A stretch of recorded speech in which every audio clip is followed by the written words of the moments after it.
How's it going, my confident bakers? Hope you're having a great day so far. Welcome back to another video. Today I'll show you how to make delicious sweet Turkish style bagels. Let's get in the kitchen and get started. Someone recently requested that I remake my old Turkish bagel recipe to fit my current baking style. They asked if I could make it without kneading and with the cold bulk fermentation method. The not kneading part is a no-brainer, but I stuck with same-day fermentation. So even though this bread is sometimes known as bagel, it's not quite a bagel. It's a super soft and rich dough. It's not boiled, the crust is not chewy. It is supposed to be super soft and light, and cold fermentation would work against that. But of course I'm not going to stop you if you do decide to cold ferment yours, in which case you should place the dough in the fridge right after mixing, then give it a fold after 30 minutes, and then leave it in the fridge to cold ferment for 18 to 24 hours. You could even cold proof them and bake them from the fridge for breakfast, but do watch my cold proofing guide for that. You'll find it in the Principles of Baking playlist. Okay, here's what we need to make these Turkish bagels. We'll need some white bread flour, yeast, salt, sugar, butter, and milk. There are no special ingredients here and no special methods. It's as simple and easy as it gets. We'll also need an egg for glazing and some seeds for topping. You can use poppy seeds or sesame seeds, up to you. As for the equipment, we'll need a tray lined with non-stick baking paper, a bowl, scales, a dough scraper, a temperature probe, and a brush.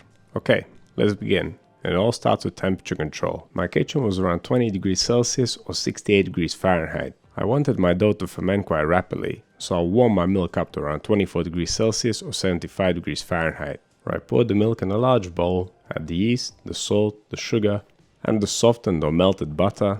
Give it a good mix to dissolve all the ingredients, and then add the white bread flour, grab your dough scraper, and mix it to a dough. Now, because of their size and shape, these little breads will not stay very soft for very long. If you're gonna bake them in the morning, consume them by the afternoon. That's just how it is for breads with a high crust to crumb ratio. They lose moisture quite quickly and are best eaten straight away. If you want to prolong their shelf life, you may want to consider using the scalding method. You'll find a full guide for that in the Principles of Baking playlist, along with many other videos that you might find interesting and useful. Okay, once the dough is mixed, give it a quick fold and then take its temperature. It's pretty funny that even though I used warm milk, my dough still turned out a little bit cool. But that's okay. Bulk fermentation should not take more than an hour and a half. But halfway through bulk fermentation, we need to give our dough a fold. Folding replaces kneading in recipes such as this one. This dough is not sticky at all, so you don't need to dust your hands with flour or wet them with water. Simply pick the dough up, fold its sides down, push them back up into the middle, and keep going around in a circle until you have a nice tight dough ball. Imagine that you're folding it on the table, but upside down. Once you've done the fold, place the dough back into the bowl with the smooth side up, cover it up, and let it ferment for another 45 minutes. After bulk fermentation, the dough is ready to be divided. We're making 4 breads. Each of them is made of 2 strands, so weigh your dough and divide it into 8 equal pieces. After dividing, we need to pre-shape the dough, and we're going to shape it into little dough balls. Take a piece of dough, flatten it out, fold the edge over the middle whilst going around in a circle to reach point where you started. Then flip it smooth side up, tighten it against stable, that's your dough ball done. Previously, whenever I had to make long strands of dough, I used to pre-shape my dough pieces into cylinders, but I've found that it's not totally necessary. Round dough balls turn into long strands just as well. After pre-shaping, cover up the dough balls and leave them to rest for 20 minutes for the gluten to relax. And now they can be rolled into long strands. Pick up a dough ball, start by rolling it out with one hand and then move on to rolling it with 2 hands. Do it as gradually and evenly as possible. If you feel an air bubble forming inside, slap the dough to get rid of it. I like to spread my fingers out as I roll the dough. I think that way it stretches out more evenly. Anyway, once you've practiced this a couple times, you'll get the hang of it. Roll the strands to about 40 centimeters or 16 inches long. After you have rolled them all out, adjust them if need be to make them all the same length. Okay, let's move on to twisting them together. Take 2 strands, lay them side by side, and do exactly that, twist them together. This dough is quite stretchy, so you cannot lift it up and kind of swing them around each other. It'll stretch out too much. It's best to do it on the table, just like this. If your dough is a little bit sticky for any reason, you can dust some flour on it. Once you have twisted it all up, join the ends together, and try to hide the seam as well as you can. Place the ends of the strands on the bottom of the bagel, and give the 2 ends a firm press, otherwise it might come open. And there you go, that's how you shape a twisty bagel. Okay, place them on a non-stick paper lined baking tray, give them plenty of space in between, Cover them up, leave them for the final proof. The final proofing time will depend on the temperature of your kitchen. It took me around an hour and a half, at 20 degrees Celsius or 68 degrees Fahrenheit. Start preheating your oven towards the end of the final proof. To 170 degrees Celsius or 340 Fahrenheit, fan on. If your oven doesn't have a fan, go for 190 Celsius or 375 Fahrenheit. If the two ends of the bagel have come loose during the final proof, you now have a chance to fix it. I'm only saying that because that has happened to me before.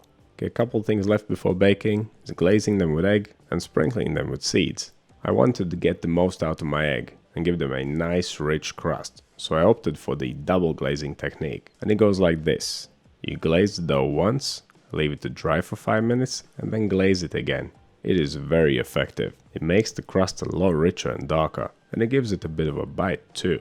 If you don't want eggs in the recipe, you can just glaze them with milk. I'm not sure if the double glazing technique will work in that case, but whatever you do, after sprinkling on the seeds, use the palm of your hand to gently press them in. This really helps them stick. You should always do that. Okay, these beauties are ready for the oven, so let's get them in there. They'll take around 20 to 25 minutes to fully bake.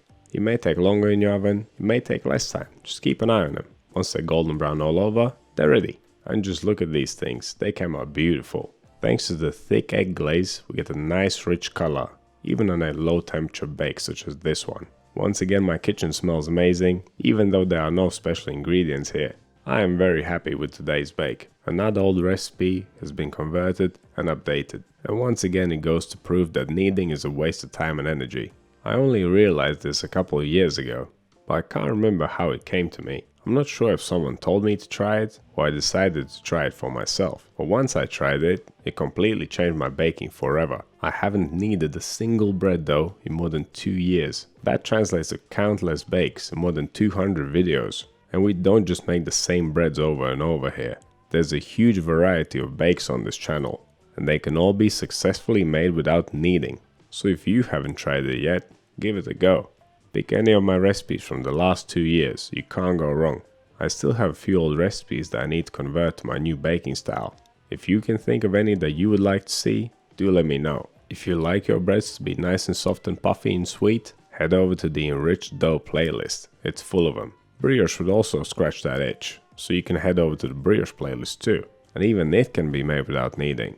There are a few good no-knead brioche recipes already there, but whether it's sweet or savory, you'll find it all on this channel.